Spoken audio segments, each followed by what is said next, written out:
West TV, tazama ilivyo.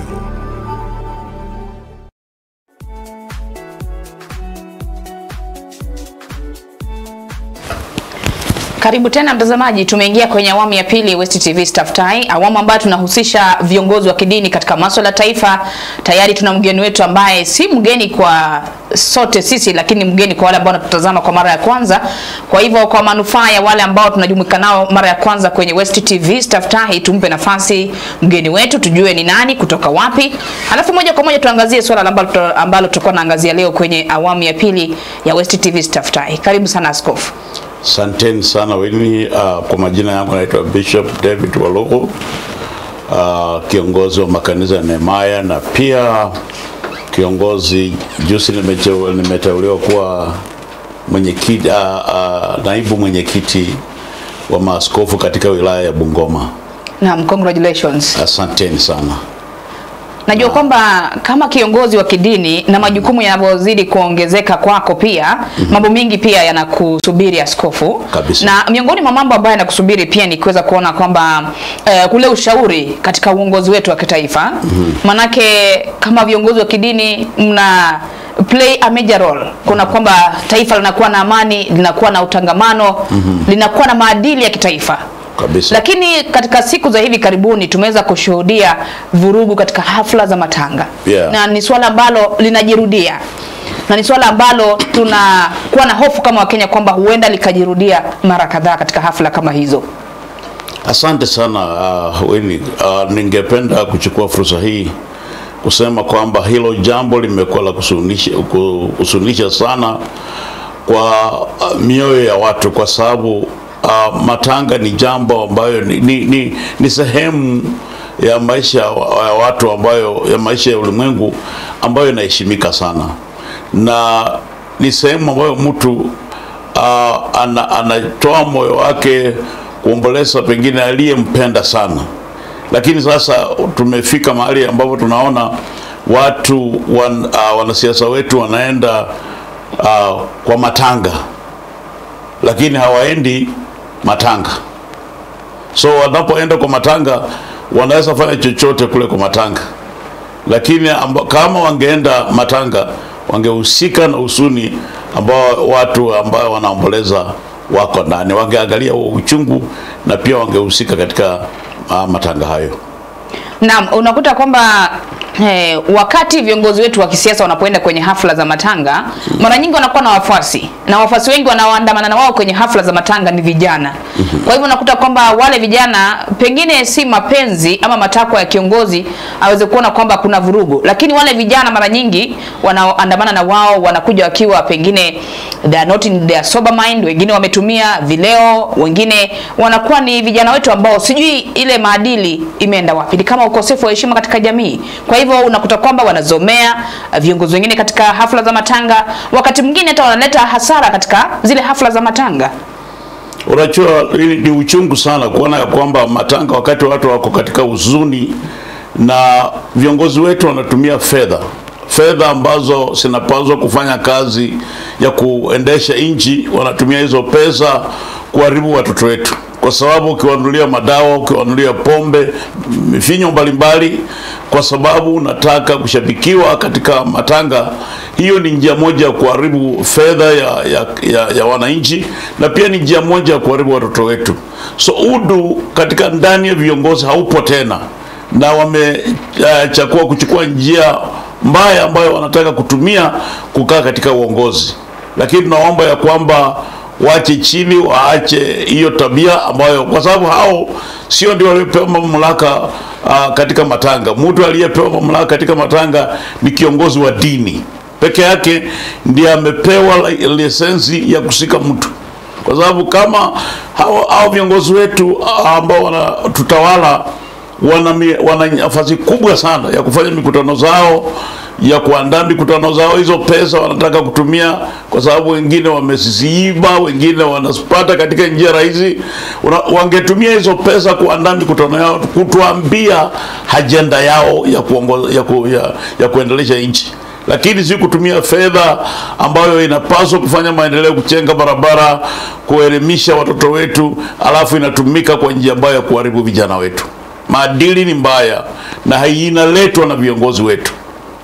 Naam, kwa hivyo askofu, wewe unapendekeza kwamba pengine hawa viongozi wetu, kwa mfano leo aliyekuwa mbunge wa Malava Mheshimiwa Moses Malulu Injendi atakuwa anapumzishwa leo, na ile hafla inahudhuriwa na, kwa sababu alikuwa mwanasiasa, kwa sababu amekuwa kiongozi, najua kwamba wabunge wenzake watahudhuria, najua kwamba viongozi tofauti katika ngazi tofauti watahudhuria, na hapo sijui lazima kupigwe siasa pengine, kwa sababu ni kama ugonjwa ambao uko ndani ya wanasiasa wetu, kwamba wanatumia hafla yoyote. Ulivyosema kwamba hafla ya matanga ni ya watu wanalia, wanaomboleza, wana uchungu wa kuondokewa na pendo wao, lakini wale viongozi wetu wa kisiasa wanatumia ile hafla kama kuweza kutoa manifesto yao, kuweza kujibizana na viongozi wengine wa upinzani na waliopo serikalini. Kwa hivyo leo tunatarajia nini? Kwa sababu ni hafla ya matanga ambayo itakuwa hafla kubwa mno. Leo hii ningependa kusitu kiongozi ambaye anaongoza dini ambayo itakuwa inaongoza matanga hayo, ile kanisa ambalo linaongoza matanga hayo, liamue kuweka sanity katika matanga, na ingewezekana hawangeruhusu viongozi wa kisiasa kuingia katika matanga hayo. Pengine kama rais wa nchi akiweko, apewe nafasi na anaposimama ajiepushe na siasa ambayo inaendelea, kwa sababu magharibi mwa Kenya unapata ya kwamba siasa inafanywa ni kama tunapiga kura wiki kesho, na hiyo imeleta kuchanganyikiwa kwingi. Watu wamekosa kitu ya kufanya, watu wamekosa mwelekeo, watu wamewacha kazi zao, hivi sasa wanakimbia mbio kufuata wanasiasa, na ni kama tunapiga kura na bado muda wa kura bado uko mbali, miaka karibu 2.5. Lakini leo hii ningependa kuomba kanisa ambalo linasimamia mkutano wa matanga ya Mheshimiwa Malulu Injendi wakuwe na nidhamu na waongoze mashishi hayo katika heshima, na watu waache watu ambao ya jamii hiyo waomboleze, na watu wa magharibi mwa Kenya. Hatuko tayari kufanya siasa kwa wakati huu. Wakati wa siasa upo, na kama kuna mwanasiasa anataka kufanya siasa katika matanga, aandae mikutano, kwa sababu tuko na uwanja, tuko na Buhungu Stadium ambao wanaweza wenda waweke mikutano kubwa vile wanataka, na watumie fedha ambao wanatumia ili waendeshe siasa zao, lakini sio kwa matanga. Naam. Pengine umezungumza nzuri kwamba yale matanga ni matanga ambayo yanatarajiwa kuhudhuriwa na wageni wengi, na kwamba rais wetu wa taifa apewe nafasi ya kuweza pengine kuhutubia wale waombolezaji, lakini ajiepushe na mambo ya siasa. Yes. Lakini askofu, unajua Wakenya wengi wanamtazamia rais mahali popote anapoenda sasa hivi, katika ziara ya maendeleo, katika hafla ya mazishi na katika mikutano yoyote. Hata akiwa kanisani Nairobi siku ya Jumapili aliweza kuzungumza na waumini pale na akatoa ahadi fulani, hata akazungumza kuhusu changamoto ambayo inashuhudiwa kwenye mamlaka ya afya ya kijamii SHA. Kwa hivyo wananchi anapoenda wanatarajia azungumze kitu ambacho kitaweza kukabili changamoto ambayo Wakenya wanazungumzia. Sijui ataweza kuepuka namna gani. Kuongea maendeleo ni tofauti na kuongea siasa ya kupigana. Kwa sababu maendeleo, kama rais wa Kenya ataongea mambo ya SHA, kwa sababu SHA inahusu kila mmoja wetu, hata waliyekufa. Akiongea mambo ya uchumi, inahusika na kila mmoja wetu, na kila mtu Mkenya yote mahali yupo anatafuta katika kuhusika katika uchumi wa nchi. Rais ana sehemu kubwa ya kunena kwa Wakenya, kwa sababu anapeana mwelekeo vile nchi inaenda, na kwa sababu yeye ako accountable kwa Wakenya kulingana na maendeleo ya nchi.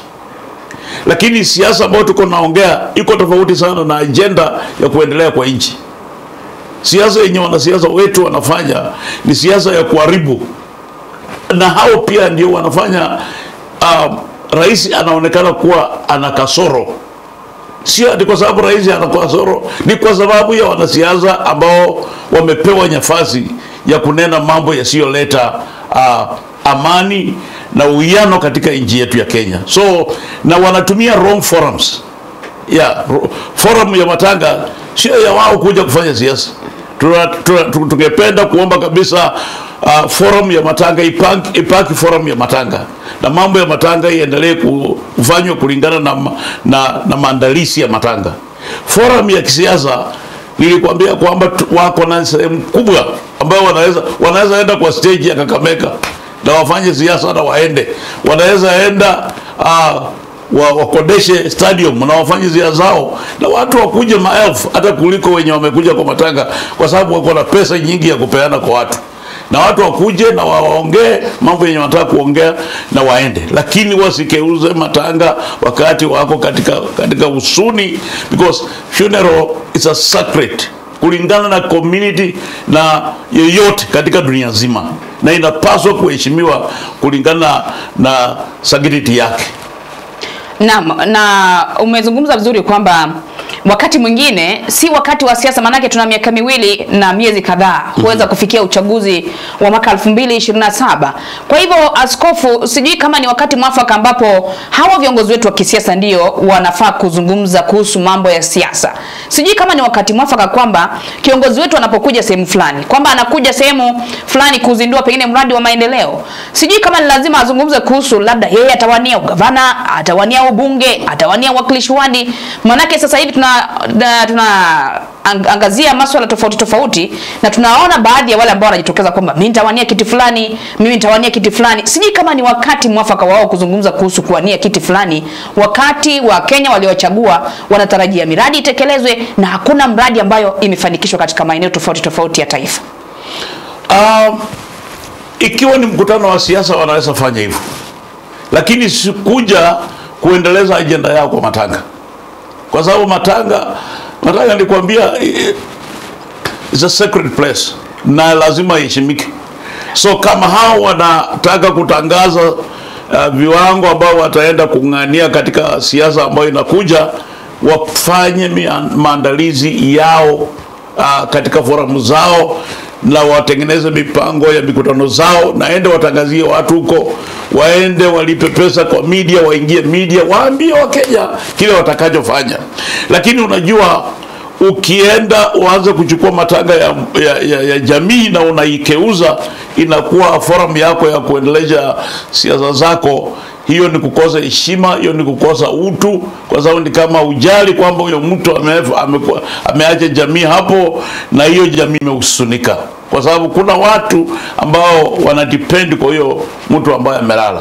So sio vema kuenda kujitangazia kwa matanga kile unataka kuwa, but unaweza kujitangazia kwa chochote mahali popote ambapo unaweza kufanya hivyo. Hata ikiwa kwa barabara, simama tu upige sauti useme mimi nataka, uende Kandui huko kwa barabara, enda ukikimbia ukisema mimi nataka, kwa sababu nafikiri hapo unaweza kuwa vizuri kwao kujitangazia kwa street ili watu wengi waone. Umesema kwamba hafla za matanga ni hafla ambazo aliye na mamlaka ni kiongozi wa kidini ambaye yuko pale kusimamia ibada ya mazishi ili mwenda zake aweze kupewa heshima yake ya mwisho. Lakini sijui askofu, pengine kwa mtazamo wako, ni mbinu ipi ambayo inafaa kutumika pale ili kuona kwamba ile hafla ya mazishi inachukuliwa na kuweza kuendeshwa kikamilifu na kiongozi wa kidini ambaye yuko pale? Kwa sababu tumekuwa na ile mazoea kwamba tukiingia kwenye hafla ya mazishi tutaipatia nafasi jamii zungumze, alafu utawala unaingia, na utawala ukimaliza unaingiza moja kwa moja wanasiasa ambao wako pale. Mimi nafikiria uongozi wa matanga una utaratibu, na pia sisi kama viongozi wa makanisa lazima tukue na akili kidogo. Tuangalie mazingira hayo yamekaa namna gani. Wewe hujasurutishwa kutokubadilisha program ambayo uko nayo. You can change the program, ufanye kila kitu chochote ambacho kinahusu na mazishi umalize. Usome miza yako umalize.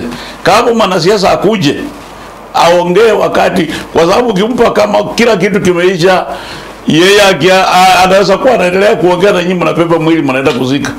Sio lazima wakusurudisha ya kwamba kwa sababu mimi ni governor, mimi sijui ni nani, ninataka kwenda mahali. Hivyo ndio huwa anafanya. Na anafika dakika 5 anasema mimi nakimbia matanga mengine mahali. Kama ungetaka ungeenda yale matanga, na hata ukikosa kuja kwa haya matanga ni sawa tu.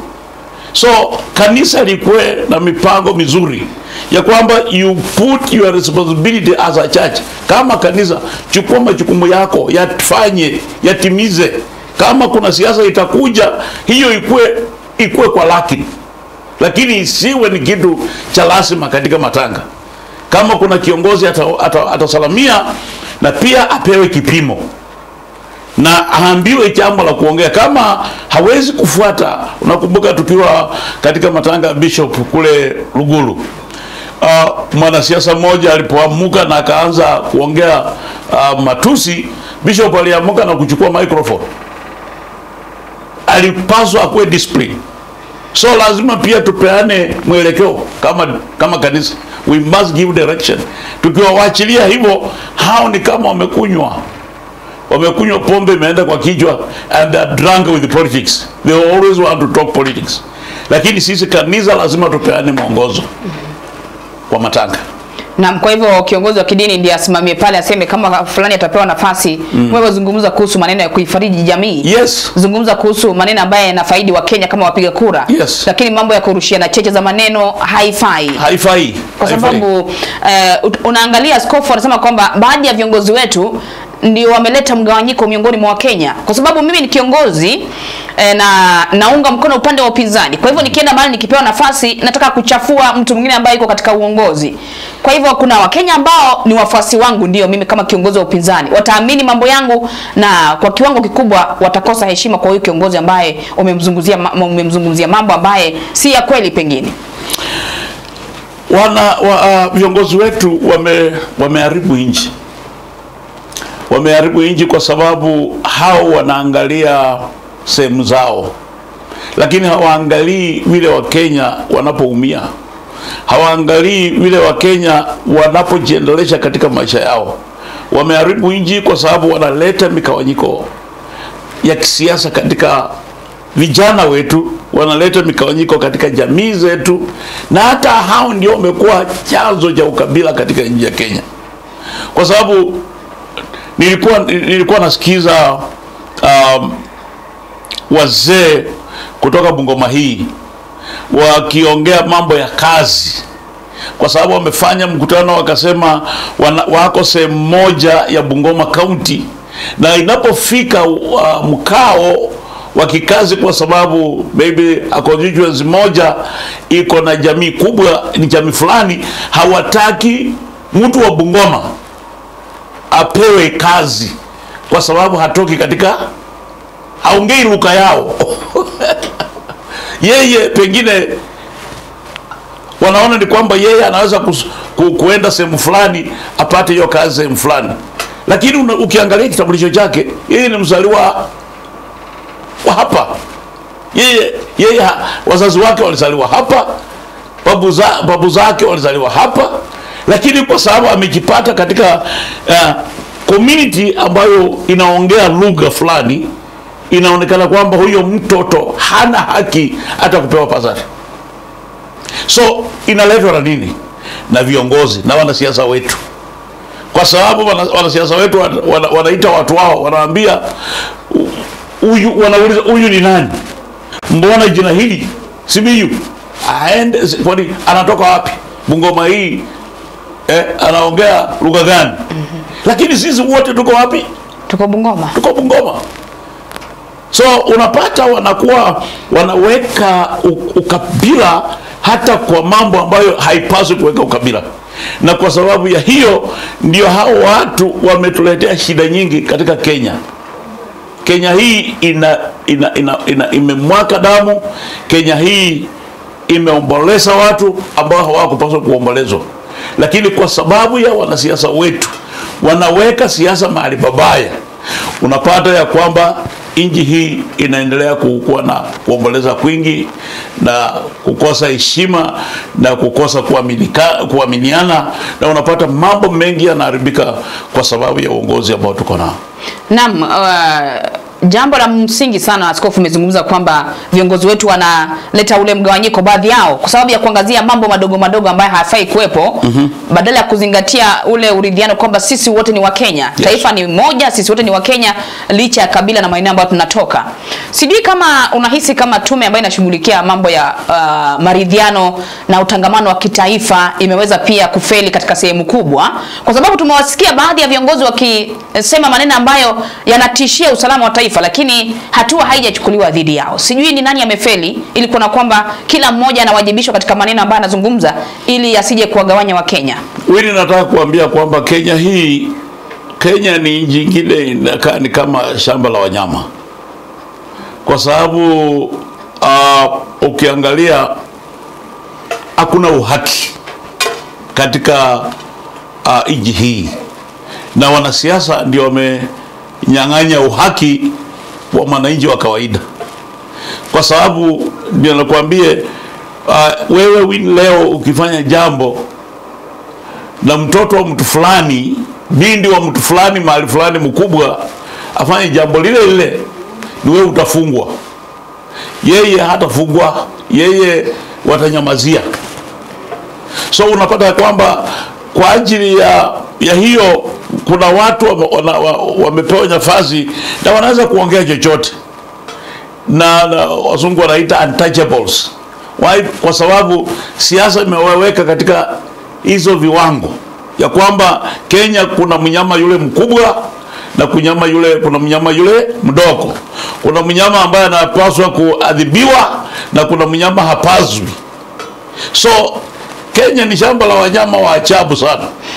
Kwa sababu ukiangalia na unaposikiza, ukiangalia vile viongozi wetu wananena, hao ndio wana uchasiri ya kutusi watu. In fact, hawa ndio wanafundisha watoto wetu tabia mbaya. Hawa ndio wamefanya hata jenzi wakawa na tabia ya kwenda kuwafurusha katika bunge. Kwa sababu hizo tabia hawa jenzi wanaona wakizifanya hata kwa mataka, wanawalipa wale vijana waende wapikie kelele mwanasiasa mwingine, wamnyang'anye microphone, wafukuze mtu fulani asije matanga. Yani hii ni nchi ya ajabu sana. Yani nchi ambayo haina heshima na culture yake. Na matanga si culture, because the whole world people die. And vile nilikwambia, funeral is sacred and must be respected. Muhimu kwamba mambo ambayo yanafanyika pengine tunaweza tukawalaumu vijana wetu, lakini wanaiga kile ambacho wanaiga, wanafundishwa na wanalipwa. Tabia hiyo waige. Kwa hivyo ni wakati kwamba viongozi wetu wapime maneno. Yes. Viongozi wetu waangalie nini unaongea. Kwa sababu tumemsikia mwanasiasa Rigathi Gachagua alizungumza wiki imepita. Kulikuwa na masuala ya kusema kwamba yule jaji mkuu Bi Martha Koome, kwa sababu ya utendakazi na masuala 1 2 3 tu yanahusiana na idara ya mahakama, kwamba kulikuwa na maneno ambayo yalisikika kwamba anataka kung'atuliwa afisini. Na akazungumza aliyekuwa naibu rais Rigathi Gachagua kwamba kama ataondolewa, basi kiongozi wa taifa ambaye ni Rais William Ruto asikanyage eneo la Mlima Kenya. Wajua, na huyu ni kiongozi ambaye ni rais wa taifa nzima la Kenya. Na kila mmoja ambaye yuko katika afisi fulani anawajibishwa katika utendakazi wake. Kabisa. Lakini sasa imeonekana kwamba imekuwa ni siasa ya migawanyiko, kwamba rais akifanya hiki asifanye hiki, akifanya hiki asifanye hiki. Sijui inakuwa vipi swala kama hilo, askofu? Ya, unajua hata ungekuwa wewe, hata ningekuwa mimi, na uchungu ambayo aliyekuwa makamu wa rais, uchungu na vile process ambayo alipelekwa, angali ana huo uchungu. Na yeye vile unajua Gachagua hata leo hupendwa na watu wake. Kwa nini? Kwa sababu hao waamini he speaks on their behalf. Uliza, tembea kwa hii barabara, kuna wapendwa kutoka sehemu hizo. They may not, hawezi kuwa na uzito wa maneno, lakini wanacheka tu, bali ukweli wa mambo katika mioyoni mwao wanajua hiyo ndio ndume yao. Sisi ni wahubiri, tunaongea na tunajuana. Unaweza kupropose jambo uweke hapo na usikie maoni ya wachungaji kutoka sehemu fulani ya nchi, ungeona ya kwamba kuna uzito mkubwa na wameumia katika mioyo. Sasa yeye anaponena hivyo, ananena kwa sababu alikuwa katika ujungu, alipitia hali ambayo pengine hakutarajia kupitia. So lazima aendelee kunena hayo, kwa sababu Kenya yenyewe imeruhusu politics ya wazi. So lazima aongee namna hiyo ili community yake ijue tuko na mtu ambaye anaongea mambo yetu na anaongea mioyo yetu. Na hiyo nakwambia, kama sisi magharibi mwa Kenya, sisi hatunanga mtu. Sisi tunajiongelesha. Na ukiongea sana utakujiwa usiku, watakupiga panga kwa kichwa.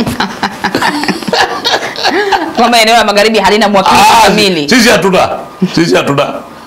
Sisi wenyewe tunajiendesha. Lakini tuna viongozi, tuna mkuu wa mawaziri Musalia Mudavadi amekuwa pata jana kwenye hafla ama ile ibada ya wafu katika boma la aliyekuwa mheshimiwa mbunge wa Malava. Sasa Winnie, kwenda kwa matanga na umeambatana na polisi, kikosi kisima cha polisi ukuja kutisha watu, usiongee hii, tusione fulani. Hiyo ina benefit nini mtu wa magharibi? Kwa sababu kila mtu katika magharibi wa Kenya anajua yale ni matanga. Kila mtu ataenda kwa matanga, yani ataenda kuomboleza, ataenda matanga. Lakini hao walikuja kwa matanga. Sijui kama umenipata? Naam. Watu wanaenda matanga, lakini wengine walikuja kwa matanga. Walikuja kwa matanga kuweka mipangilio ambayo inawafaa. Si ati walikuja kuweka mipangilio ambayo inafaa watu wa magharibi. Hakuna. Walikuja kusema kwamba watu wa magharibi tutulie, kwamba muwe na subira. But you see, inji hii ni inji iko na uhuru katika siasa. Na ukiangalia mahali siasa iko kali sana ni Kenya, magharibi mwa Kenya. People are running, they are riding their horses. Unaangalia mtu anaendesha farasi yake, anatoa jasho. Ukimuuliza unaenda wapi, anakuambia anaenda 2027. Ameanza safari tayari. Yes, yeye alianza safari tayari. Wale pia wanatamania kufika huko, wameanza. Kila mtu amefunguka. Issue ya agenda ya development katika magharibi mwa Kenya haipo tena kuanzia sasa hivi. Na unaweza kuandika kwa kitabu chako. Watakuwa wanaongoja rais akitembea hapa, wamwambie vile wako wazuri, vile wako waaminifu, vile wamepewa kazi tosha. Lakini agenda ya development it's gone. Ile shield imefungwa, imewekwa kando mpaka 2027 ikipita, mwaka wa kwanza watakuwa wanafikiria kufanya kazi. That is 2028. Lakini kwa saa hii hakuna. Wakikuja matanga, wanakuja na programu zao.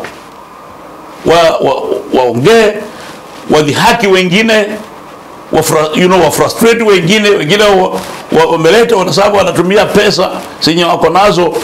Ndio unaona Western hakuna mtu tajiri. Because yani pesa zao hazifanyi vitu za maana. Pesa zao ni kutaka kujua vile ndamaliza Winnie. You spend too much money trying to finish even the boys in the village, and you are a leader. So at the end of the day, when other politicians from other regions are progressing, you are stuck. You cannot move. Wewe uko pale. Hata umesikia miungano ikifanyika, umesikia wanaongea muri ya Western. Wewe niambie tu miungano zinafanywa saa hii. Hata watakwambia Matiang'i na Uhuru na Kajagwa. Umesikia muri wa Western hapo? Hakuna. Kwa sababu wako pale wanaishi kama wameridhika tu. Wanaridhika na wanajua kwamba wako na chama chao. Na wanafunzi wao wawili bora nipate kitu ni kule. Hiyo natosha. Wewe ukiamka mimi napiga rungu na rudi chini. Bora mimi ndiye niko hapo. Nilikuwa nasikia my speaker akisema I may not be the best, lakini mimi ndio niko. Na ni kweli hizi anadanganya. Ndio yuko. Kama kiongozi wa jamii ya Mlembe. Ya Mlembe. Lakini miungano ikija ya kutawala nchi hii, really, you will never hear them be mentioned anywhere. Wamekuwa wanaungana na serikali. Kwa mfano mkuu wa mawaziri Musalia Mudavadi alikuwa na chama chake, akakivunja, akaungana na serikali kwa manufaa ya watu wa eneo la magharibi, akisema kwamba tukiwa na serikali basi miradi ya maendeleo itafanyika vizuri. Sasa gani hizo? Kwa sababu miradi zenye tunaongea ni miradi zimekuwekwa miaka mingi sana.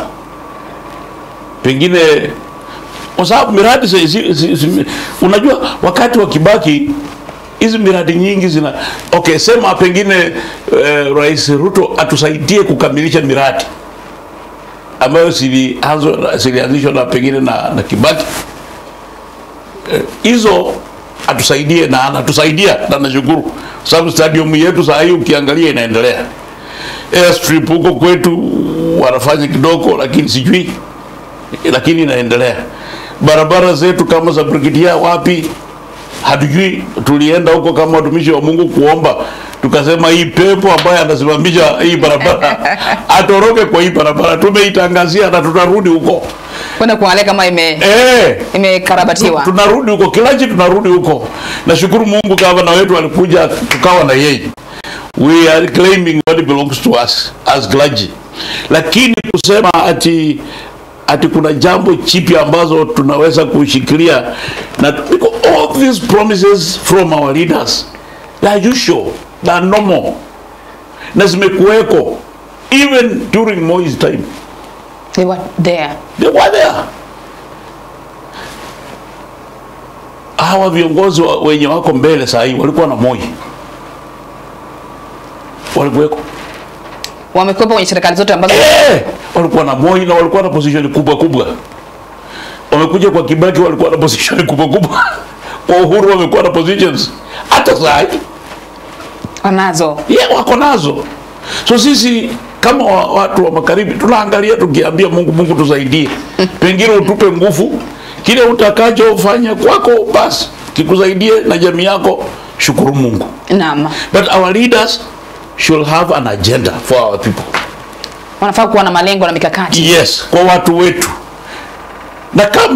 Na kama watu wenye wanaozunguka wanawadanganya, waulize watu. Kuna watu huko watawapatia agenda na watawaambia hapa kiongozi hapa hujaenda sawa. Na hapa ukienda njia hii tutafaulu kuliko kuenda njia hii. Na wakubali kupokea yale hiyo ushauri wa watu. Itatusaidia kuendeleza Bungoma na Western Kenya kwa njia bora kuliko vile tuko. Naam, nashukuru askofu kuangazia hilo kwamba viongozi wetu hasa kutoka eneo la magharibi waweze kuzingatia ushauri na maoni ya Wakenya ambao wanatokea eneo hili ili kujua ni wapi kabisa. Kuliko tu ulivyosema kwamba rais akija eneo hili iwe ni ziara ya maendeleo iwe kwenye mkutano wanamwambia tuko sawa. Wana magharibi wako sawa. Miradi iko sawa na hakuna kitu ambacho kiko sawa. Sasa kuna vitu vingi sana. Unajua in a country like Kenya na region kama hapa kwetu tuna vitu vingi ambavyo vinatuhusu. Tuko na Mlima Elgon, tea inafanya huko, coffee inafanya. Mikakati watusaidie kuweka mikakati ya kuhakikisha Mount Elgon na resources zenye ziko sinalipa kwa watu ili tupeleke watoto wetu shule. Tuna hapa chini hapa kwetu tuna mambo mengi ambayo tunaweza kuyatimiza. Tuko na sugar cane, tuko sijui na nini. Watusaidie kuweka mikakati. Kwa sababu sasa hii unapata wameruhusu factories za Wahindi zinafanya kazi. Lakini ukifuatilia kabisa hawajui kama hizo miwa hata tunapeleka tunaibiwa. Our leaders don't care. Na mtu wa chini kama mimi siwezi kuenda hapo ni caution kitu. Kwa sababu hata nikikosha kitu itakuwa ni kama the wind blowing on a rock. Umeona upepo akipika jiwe kubwa inapita ikitoa sauti, lakini hakuna kitu kinafanyika. Hakuna kitu inafanyika. But sisi tulifikiria tumechagua viongozi watatusaidia kwa mambo kama hayo. Watatusaidia kwa mambo ya improve our healthcare. Improve our institution kama university Kibabi, watusaidie tulete very good courses. Hata medicine, hata wakili nini, those good courses. And you realize wakileta good courses we shall produce very able sons and daughters ambao watakuwa wa muhimu kwa nchi hii. Lakini sasa the courses ambao tulipewa ni kama zime flat. and nobody is, when you look at it, it's like there's nothing much is being thought about it. The institutions uko nazo, kama sio Rais Ruto kuweka manani mambo ya polytechnics, tungekuwa hatuna kitu. But how are we utilizing the resources tuko nazo? Huko Webuye niliona tukapatilisha shule ya Panpepa, wakasema wameipatia Muliro University. Sionaki wanafunzi pale, but the building is there, the field is there. Kwa nini Bungoma County sichukue hiyo institution na ifanyie kitu kingine? Because we cannot waste the resources. Space, michemba ambazo zimewekwa hapa hazitumiki. We can tuifanye sasa basi ya KMTC even, because iko na uwanja, iko na kila kitu. We can repossess it and make it something else, na izaitie watu. That's my feeling in hiyo. Yani ukiona resources ambazo tumepewa na zinaharibika na hakuna kiongozi ambayo inamuumiza moyo, leo unashangaa. Asante. Umezungumza, najua kwamba kuna wale ambao wanatutazama na hii tunayoifanya hapa leo huwa inafikia viongozi wetu, kwamba viongozi wetu eneo la magharibi hasa waweze kuketi pamoja na kushirikiana kimawazo ili eneo la magharibi lipige hatua, na itakuwa ni jambo la busara. Sasa wili watakaje pamoja? Niliangalia kwa social media jana, nikaona timu ya polisi yote na Mbubuke huko Wasenda kwanza huko wapi, wameenda kwa matanga ya Chebukati. Kitu wanafanya kupea warnings watu raia. Thubutu. What's happening? Natembeya is a governor, is a leader. Na unajua mtu akijua haumpendi, he will always build the defensive mechanism. Kwa sababu unipendi, so kama unipendi na hata nikikuja kwako najua haunipendi, so lazima nikiwekee ulinzi wangu ambao ninaweza. I will wish the senior most leader Moses Wetangula, I beseech him to calm down. Awache mambo hii ndogo ile wanaongea na kufurushana kwa matanga na kutupania jeje na mawe. He is a leader, he is our father. Let him call all our leaders, akae chini na akamwambie this is the way to go. Tafadhali, how do we go about it? Because when others are talking about their welfare, Western we are talking about Natembeya. Natembeya has become a song kwa vitomo za watu wengine. But Natembeya is only a politician who wants also to occupy the space ambayo iko.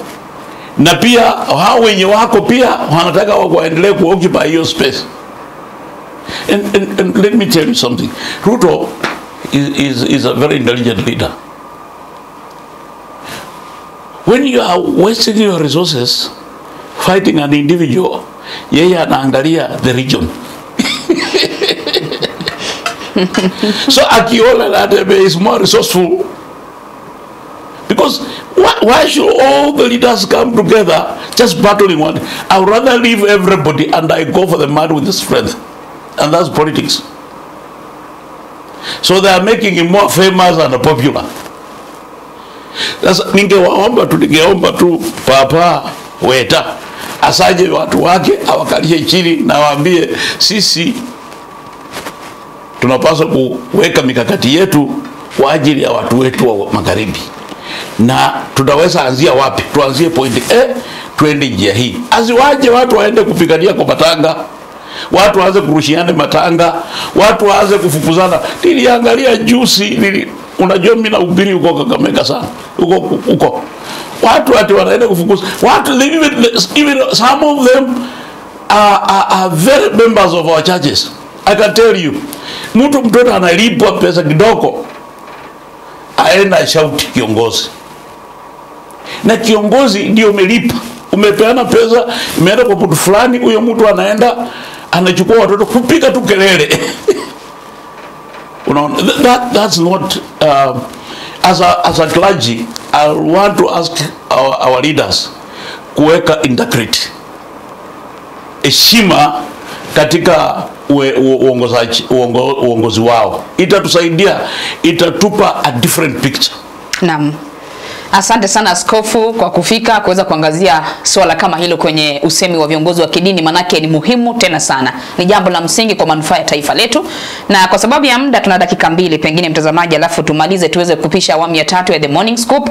Askofu, labda kwa maneno mawili matatu hivi machache ya kumaliza, unasema vipi? Ningependa kusema kitu ya kwanza, magharibi mwa Kenya ni Mungu alitupea. Na watu ambao wana haja na uongozi pia waliumbwa na Mungu, na pia wanania, wanatamanio. Uongozi ni kazi, unaweza andikwa leo na kesho ufutwe. Tusitumie uongozi kwa kuumiza wa Kenya. Wacha uongozi iwe ni ya kusalisha amani, uongozi iwe ya kusalisha utulivu, uongozi iwe inatuleta pamoja, isiwe uongozi ambayo inaweza kutukawanya. Inasi viongozi wetu wafanye kazi katika umoja. Sisi kama nyumba ya dini tuko tayari kuwapa mkono. Na pia ningependa kuomba uongozi wa dini wasiwe wanachukua misimamo ambayo haiko sawa sawa, haiko katika clergy. Lazima tutembee katikati, kwa sababu hawa watu wote ni wetu. Wanasiasa wenye wanatupa mawe ni wetu, wanasiasa wazuri ni wetu. Yaani sisi ndio tunashika hii watu wote, na tuambie njia nzuri ambayo tunaweza kuendelesha magharibi mwa Kenya ni hii. So wacha tusichukue mirengo. Viongozi wa dini tusiwe watu ambao tutachukua mirengo. Nataka kusema ya kwamba Kenya, ukiangalia Kenya kuna dini fulani Kenya hii, usipokuwa unatoka kwa hiyo dini, wewe ukiongoza wanaona ni msiko na ufai. Nataka kuambia my clergy members, clergy friends, that we should be desist from that. Let's appreciate our leaders. What, despite of the background, despite of the house he has come from, to appreciate. Na kama wana udhaifu tuwasaidie. Ukuje tu useme vile mimi nasema wazi, moyo upone, na akitoka huko nje akushike mkono akuulize, Bishop ulisema hii, na umwambie ninasikia uchungu kwa sababu umefanya hiki na hiki. Kwa sababu siwezi kurekebisha kama speaker wangu hapa hivi kwa ugali. Lakini tukikutana peke yetu na aniulize, nitamwambia speaker, hapa ndio njia mzuri ya kwenda, na ungetufanyia hii, ungetufanyia, ingetusaidia, including our governor, including our members of parliament. Thank you very much. Mimi ni Askofu Waluhu na pia kiongozi wa Kingdom Hospital, mkurugenzi wa chuo cha Biblia, na washukuru sana wale wote ambao wametupatia support West TV. Bwana awabariki sana na watie nguvu. Amina, asante. Tumekuwa na askofu kama ulivyosikia, ushauri na kauli muhimu na nzito sana katika uongozi wa taifa, na tunashukuru kwa kutenga muda wake kuweza kufika katika kitengo cha usemi wa viongozi wa kidini katika masuala ya taifa. Tunamaliza, tupishe The Morning Scoop kwenye awamu ya 3 ya West TV Staftahi. Mimi naitwa Winnie Wanyonyi. Askofu tumekuwa naye Askofu Waluhu, na tuna mwelekezi wetu Kelvin Kibet. Hadi Jumanne ijayo, nafasi ikuwepo, tutakuwepo tena kwenye The Morning Scoop. Thank you.